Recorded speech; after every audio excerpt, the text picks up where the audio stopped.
above all powers, above all kings, above all nature and all created things, above all wisdom and all.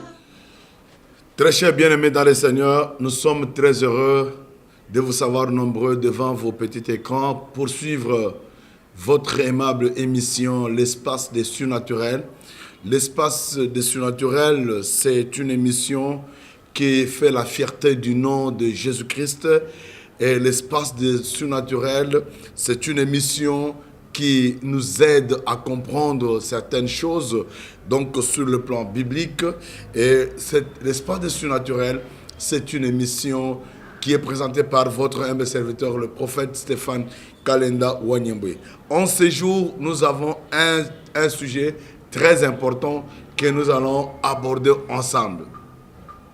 Et notre sujet est intitulé « Pourquoi as-tu mauvais visage ?» C'est une question qu'on pose à quelqu'un. Et nous allons tous découvrir ensemble dans la Bible à qui est-ce qu'on pose la question « Pourquoi as-tu mauvais visage ?» Et qui pose cette question et pourquoi il pose la question. Je vais lire avec vous la Bible. Nous sommes dans le livre de Néhémie chapitre 2. Le livre de Néhémie chapitre 2 et on va lire à partir du premier verset. Et la Bible dit au mois de Nissan, la 20e année du roi Artaxerxès, comme le vin était devant lui, je pris le vin et je l'offris au roi. Jamais je n'avais paru triste en sa présence. Le roi me dit, « Pourquoi as-tu mauvais visage? Tu n'es pourtant pas malade. Ce ne peut être qu'un chagrin de cœur. » Je fus saisi d'une grande crainte. Et j'ai répondu au roi, « Que le roi vive éternellement. Comment n'aurais-je pas mauvais visage lorsque la ville où sont les sépulcres de mes pères est détruite et que ses portes sont consumées par le feu? » Et le roi me dit, « Que demandes-tu? » Je priai le Dieu des cieux et j'ai répondu au roi, « Si le roi le trouve bon, et si ton serviteur lui est agréable, envoie-moi en Judée, vers la ville des sépulcres de mes pères, pour que je la rebâtisse. » Bien-aimés dans le Seigneur, notre thème est intitulé « Pourquoi as-tu mauvais visage ?» C'est un roi qui pose la question à un monsieur. Et ce monsieur, il s'appelle Néhémie. Néhémie travaillait chez un roi. Il faisait le travail qu'il devait faire chez le roi. Mais, écoutez bien-aimés, Néhémie a reçu un message selon lequel les portes de Jérusalem étaient consumées. Le muraille était détruit. Alors, qu'est-ce qu'il faut faire maintenant et présentement? Alors, quand il a reçu ce message, Néhémie, il était troublé au-dedans de lui. Néhémie était devenu triste. Néhémie ne se sentait pas bien, non, parce que il aimait vraiment sa ville. Il aimait vraiment son peuple. Alors, il était triste. La Bible déclare au chapitre 1er que Néhémie, il a pris le temps de prier. Néhémie a pris le temps de jeûner. Néhémie, il a pris le temps de pleurer même. Il a pleuré. Il était trop chagriné dans son cœur à cause de ce qu'il était en train de vivre. Mais la Bible dit ceci. Au mois de Nissan, la 20e année du roi Artaxerxès, comme le vin était devant lui. J'ai pris le vin et je l'offris au roi. Il est venu faire le travail qu'il faisait souvent. Et le travail qu'il faisait, c'était d'offrir le vin au roi, d'apporter au roi ce qu'il désirait. Mais le roi a fait un constat. Le roi a fait un constat. Le constat qu'il a fait, il dit, jamais je n'avais paru triste en sa présence. Mais le roi me dit, pourquoi as-tu mauvais visage? Ça, c'est le constat du roi. Il dit, pourquoi as-tu mauvais visage? Et pourtant, tu n'es pas malade. Tu n'es plus malade. Mais pourquoi tu as un mauvais visage? Vous savez, c'est qui prouve que le roi était déjà habitué à Néhémie, parce que Néhémie était un homme qui allait régulièrement devant le roi. Néhémie, c'était quelqu'un qui parlait régulièrement avec le roi. Le roi, Néhémie, c'était quelqu'un qui faisait toutes choses ensemble avec le roi. Mais la Bible est en train de dire que le roi a fait un constat. Et le constat qu'il a fait, c'est que Néhémie avait un mauvais visage. Pourquoi as-tu mauvais visage? Je parle à quelqu'un aujourd'hui qui est tourmenté, qui a un problème sérieux dans sa vie. Mais tu as un mauvais visage.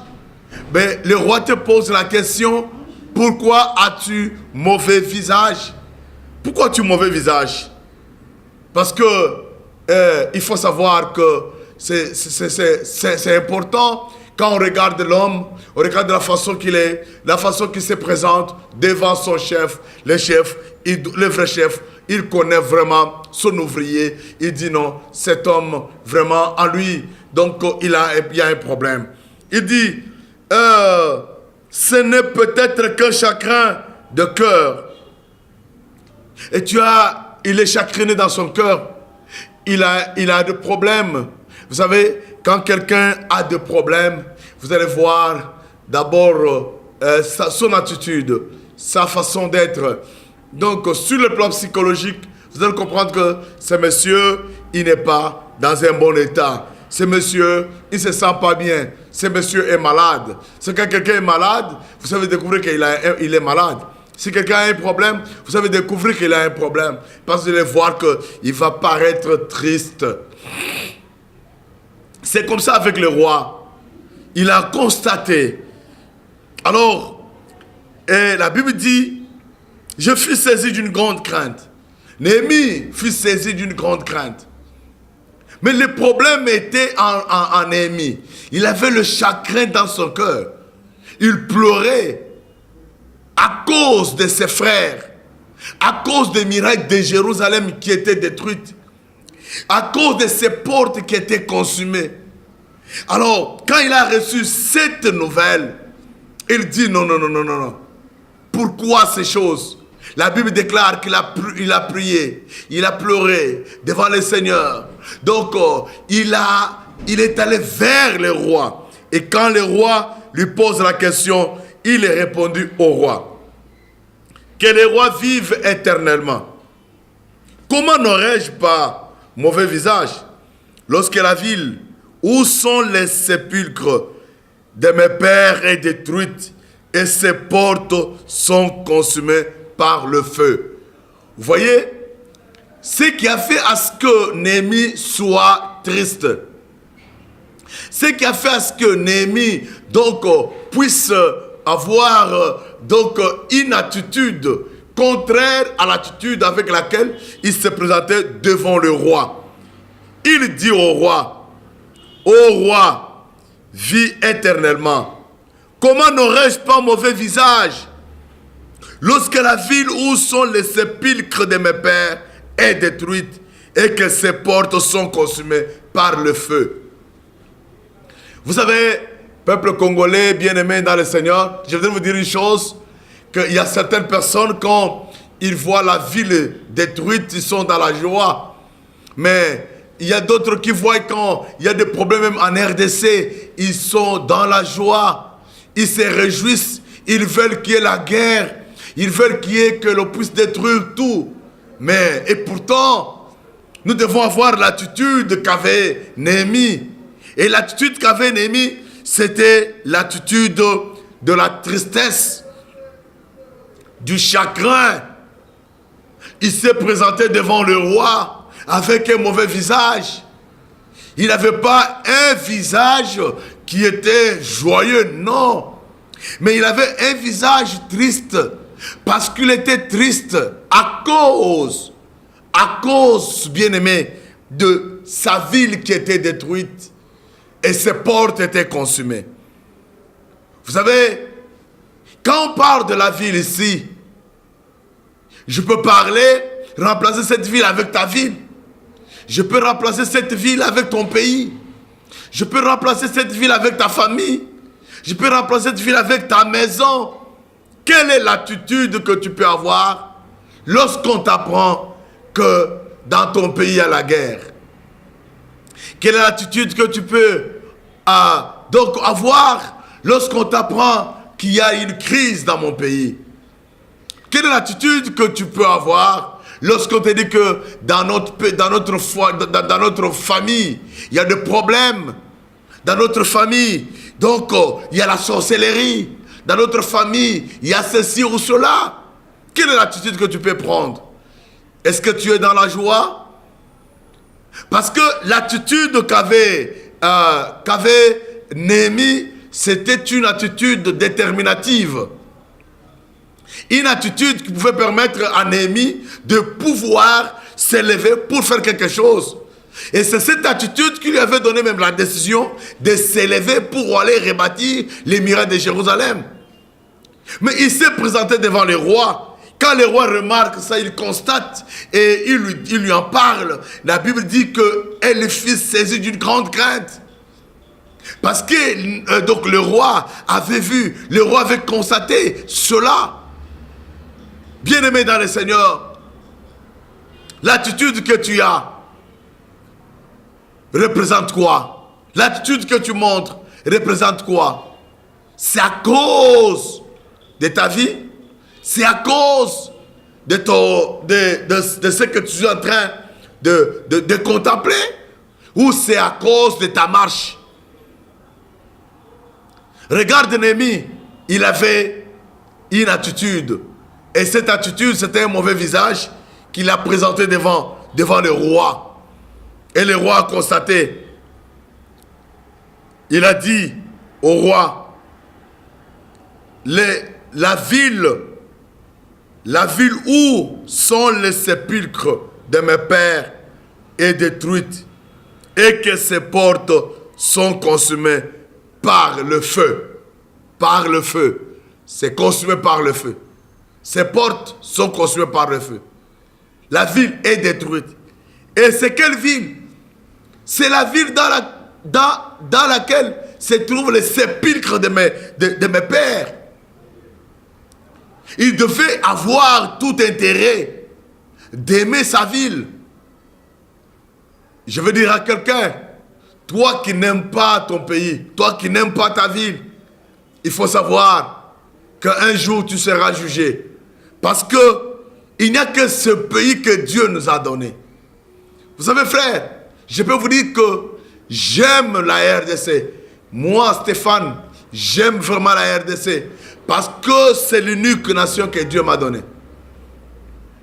Je pouvais naître, donc, français.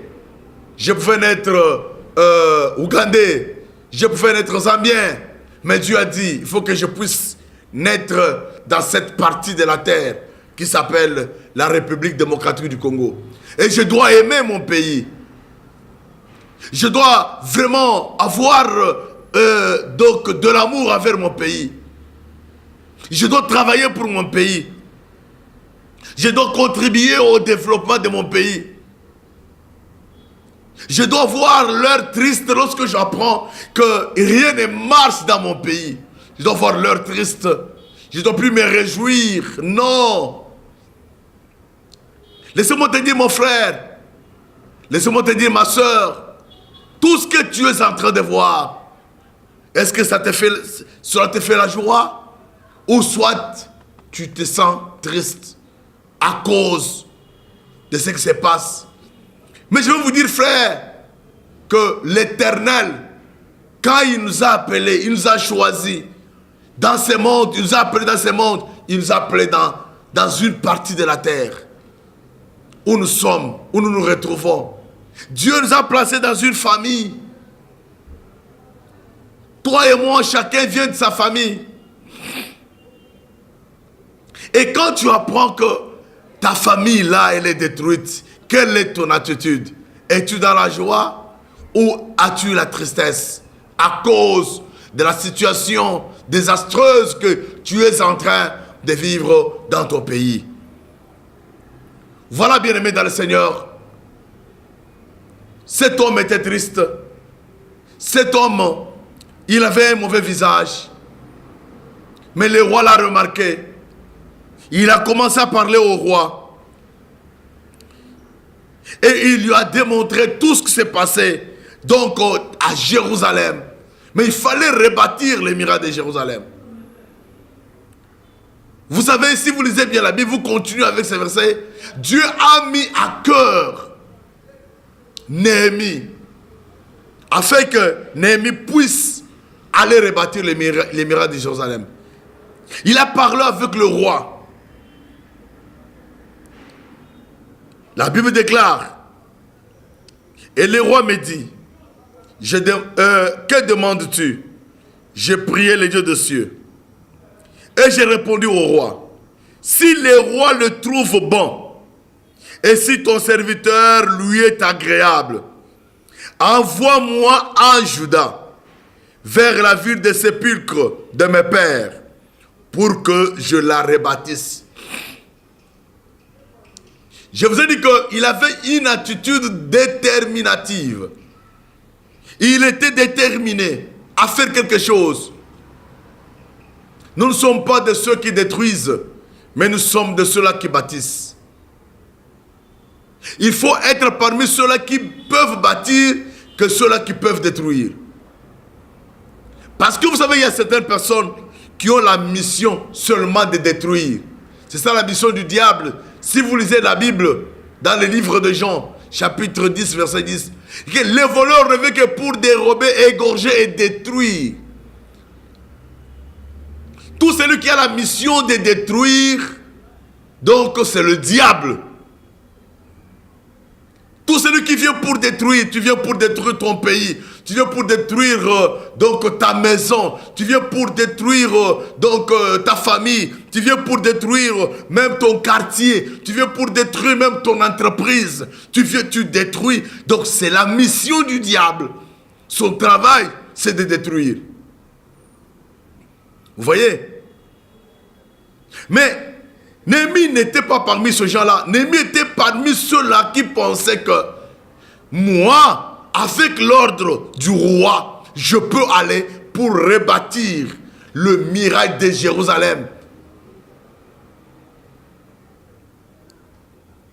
Il demande au roi, il dit, envoie-moi en Juda, vers la ville de sépulcre de mes pères, pour que je la rebâtisse.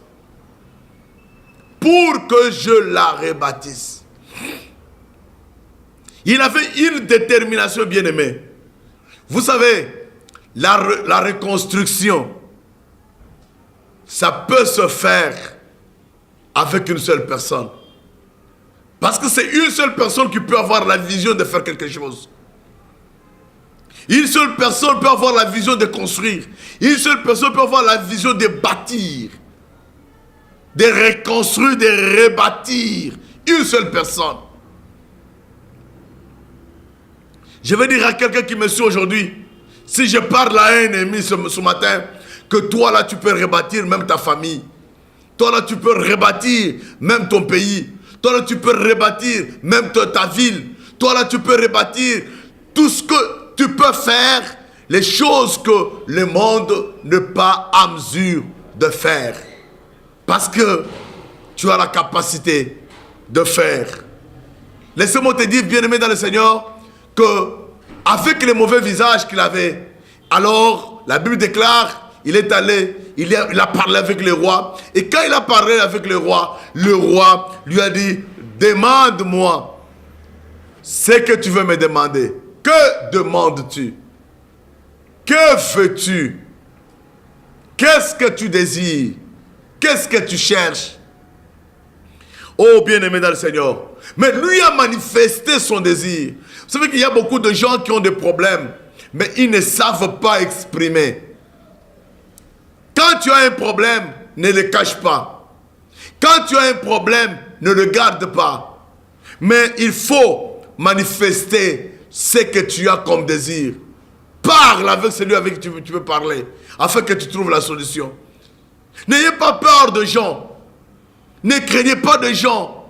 Mais parle clairement. Exprime-toi librement. Parce que tu as été libre en Jésus-Christ. Tu as été affranchi par la parole de Dieu. La Bible dit que si vous demeurez dans ma parole, vous êtes vraiment mes disciples, vous connaîtrez la vérité et la vérité vous affranchira. Celui qui a la vérité, celui dont la vérité rend libre, donc ce dernier, Dieu est avec lui, Dieu marche avec lui, Dieu fait des choses avec lui. Voilà pourquoi nous avons tout intérêt de pouvoir, de ne plus cacher ce que nous avons comme problème. Et bien sûr, il faut savoir aussi à qui tu peux t'adresser. À qui tu peux dire le problème que tu as. Tu peux tomber sur quelqu'un à qui, quand tu vas lui dire ce que tu as comme les idées, il se présente comme les Sambala, il se présente comme les Tobidja, il se présente comme des hommes qui viennent pour te combattre. Les hommes qui ne veulent pas que tu évolues, que tu avances, que tu prospères. Il faut savoir avec qui partager. Partage avec les sages. Partage avec les hommes à qui tu trouves que quand je veux lui dire ce problème, il va trouver la solution. Il ne faut pas dire à n'importe qui. Il ne faut pas criailler devant n'importe qui, non. Bien-aimé dans le Seigneur, je vais te dire, je te présente, celui à qui tu peux poser ton problème, celui à qui tu peux parler. Il s'appelle Jésus de Nazareth. Quand tu as un problème et tu vas devant Jésus, tu lui en parles, Jésus est capable de tout. Et il est capable de faire de grandes choses. Il est capable de délivrer, il est capable de libérer, il est capable de guérir, il est capable de faire de grandes choses. Mais c'est si et seulement si tu vas devant lui et tu lui en parles, tu lui parles ton problème. Regarde, tu as des problèmes qui t'accablent, tu as des problèmes qui t'entourent. Tu as des murailles autour de toi constituées de problèmes. Mais laissez-moi te dire, la Bible déclare, vous tous qui êtes fatigués, chargés, venez à moi et moi je vous donnerai du repos. Quand tu viens vers le Seigneur va te donner du repos. Quand tu as des problèmes, tu vas vers le Seigneur te donnera du repos. Le Seigneur permettra ce que tu ailles de l'avant, que tu avances, que tu prospères. Et que tu contemples la gloire de Dieu.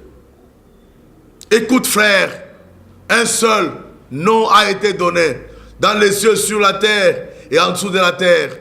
Un seul nom en qui nous pouvons mettre notre confiance. Un seul nom que nous pouvons donc adorer. Un seul nom qui est venu pour nous sauver. C'est le nom de Jésus-Christ. Je m'adresse à toi qui me suis présentement. Que si tu n'as pas encore accepté Jésus dans ta vie comme Seigneur et Sauveur, je te demande de l'accepter, frère. Je te demande de l'accepter. Je te demande vraiment de le mettre dans ton cœur, que Jésus puisse avoir de la place dans ton cœur et qu'il puisse s'asseoir. La Bible déclare que je mettais devant la porte de ton cœur, je frappe. Quiconque entendra et ouvrira, j'entrerai en lui, je souperai avec lui et lui avec moi. Voyez-vous, ça c'est l'amour de Dieu, la bonté du Seigneur. Dieu nous a aimés. Dieu veut que nous puissions lui parler. Dieu veut que nous puissions nous approcher de lui. Quand nous avons des problèmes, approche-toi du Seigneur.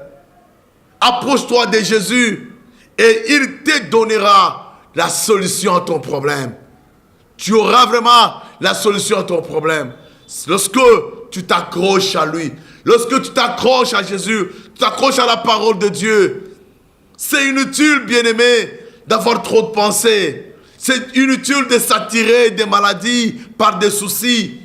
Mais il faut avoir l'air déterminative qui doit te permettre de prendre la décision et cette décision de travailler. Regarde, Néhémie avait pris la décision de pouvoir aller rebâtir les murailles de Jérusalem.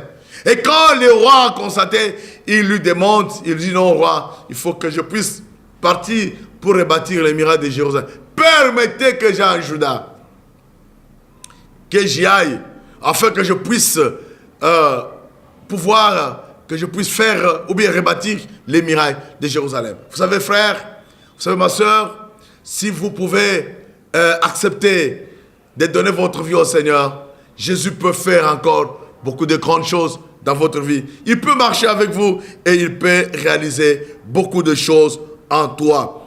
Il dit, envoie-moi en Juda vers la ville des sépulcres de mes pères pour que je la rebâtisse. C'était sa ville. Bien qu'il vivait ailleurs, mais il a demandé au roi de pouvoir l'amener donc dans sa ville, afin qu'il puisse rebâtir le muraille de Jérusalem. Laissez-moi te dire, mon bien-aimé dans le Seigneur, lorsque tu prends, tu considères celui qui est avec toi, tu considères le roi des rois, le Seigneur des seigneurs, et tout ce que tu as comme problème, ces problèmes vont se terminer, ces problèmes vont s'arrêter, parce que Dieu est avec toi, parce que Dieu marche avec toi, parce que Dieu se glorifie dans ta vie, parce que Dieu, il fait que tu puisses vivre sa gloire dans toutes choses. Voilà ce que je peux vous dire en ces jours. Toi là, tu peux faire quelque chose dans ta famille. Toi là, tu peux faire quelque chose dans ton pays. Toi là, tu peux faire quelque chose dans ton entreprise. Tu es une bénédiction. Tu es une source de la bénédiction pour ta famille. Une source de la bénédiction pour ton pays. Une source de la bénédiction pour ta ville, pour ton entreprise. Tu es une source de bénédiction. Et qu'au travers de toi, quelque chose peut se faire et tu peux rebâtir toutes choses. Et la gloire de Dieu peut se manifester dans votre vie. Marchez selon la parole de Dieu. Marchez selon les désirs de Dieu. Marchez selon la compréhension de la parole prophétique. Et tu vivras la gloire de Dieu dans votre vie. Voilà pourquoi, bien-aimés, en ce jour, nous voulons vous dire que si vous avez un mauvais visage, il faut avoir une détermination dans tout ce que vous voulez faire. Parce que quand vous le faites, vous ne le ferez pas seul, mais vous le ferez avec le Seigneur. Afin que le roi puisse les constater, vous allez, si vous êtes le premier chapitre de Néhémie, vous allez voir que Néhémie, il a pris du temps de prier, il a pris le temps de réfléchir, il a pris le temps de méditer, et il a pris le temps même de jeûner. C'est après quoi qu'il est allé chez le roi. Il y a beaucoup de gens qui se mettent, qui prient pour leurs problèmes, qui jeûnent pour leurs problèmes. Ils sont tristes à cause de leurs problèmes. Mais ils n'ont pas le courage de s'élever. Ils n'ont pas le courage de s'élever pour aller travailler. Pour l'objectivité de ce qu'il est en train de penser. Laissez-moi te dire, frère, dans la vie, soyez un homme qui peut faire quelque chose, qui ne tient pas compte de l'entourage. Parce que si nous tenons compte de notre entourage, de ceux qui sont autour de nous, laissez-moi te dire que nous pouvons donc ne pas réaliser ce que nous voulons faire. L'entourage peut t'empêcher à atteindre les objectifs. L'entourage peut t'empêcher à aller donc au-delà. L'entourage peut t'empêcher à saisir le Seigneur Jésus. Vous vous rappelez d'une femme qui était malade, qui avait la perte de sang.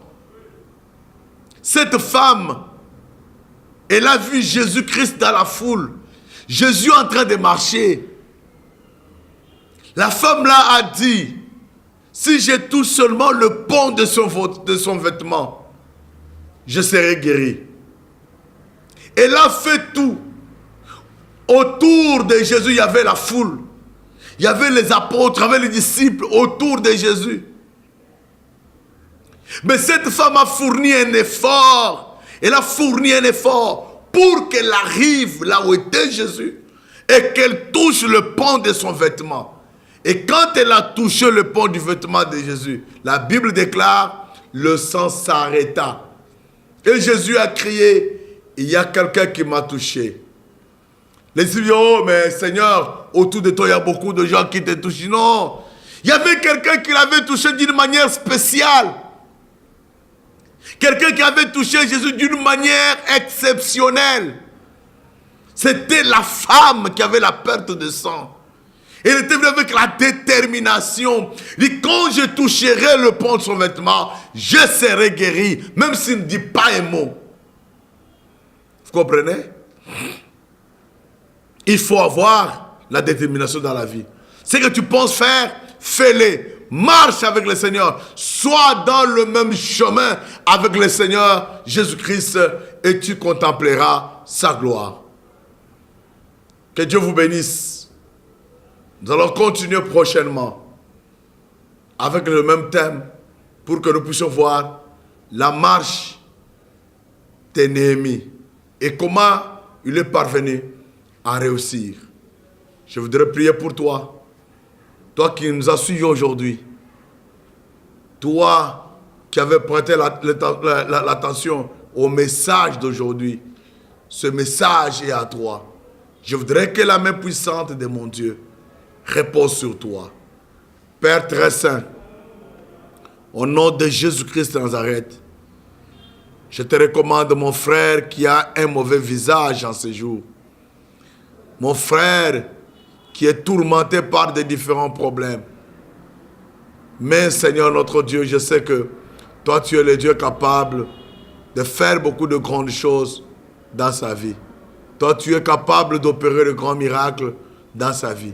Comme tu as marché avec Néhémie, Seigneur, tu peux encore marcher avec mon frère qui a des problèmes, qui a des difficultés. Tends ta main puissante, tends ta main glorieuse sur lui, afin, ô Dieu, qu'il puisse témoigner ton Saint-Nom.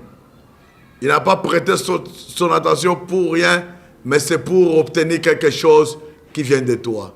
Je le bénis, Seigneur. Que tu l'assistes, que tu bénisses notre pays. Et j'ai besoin que nous puissions avoir des Néhémies dans ce pays.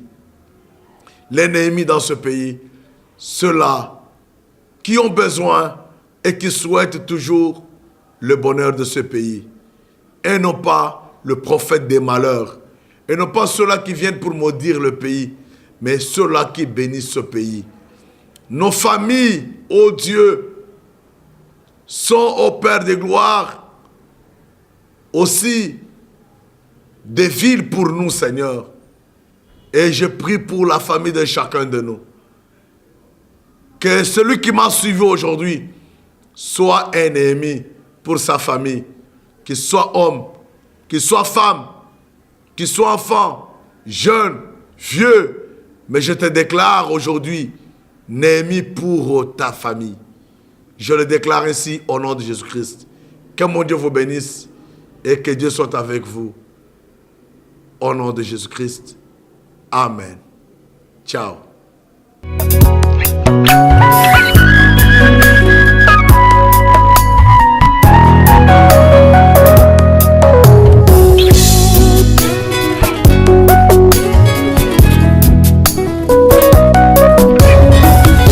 Mobimba nanga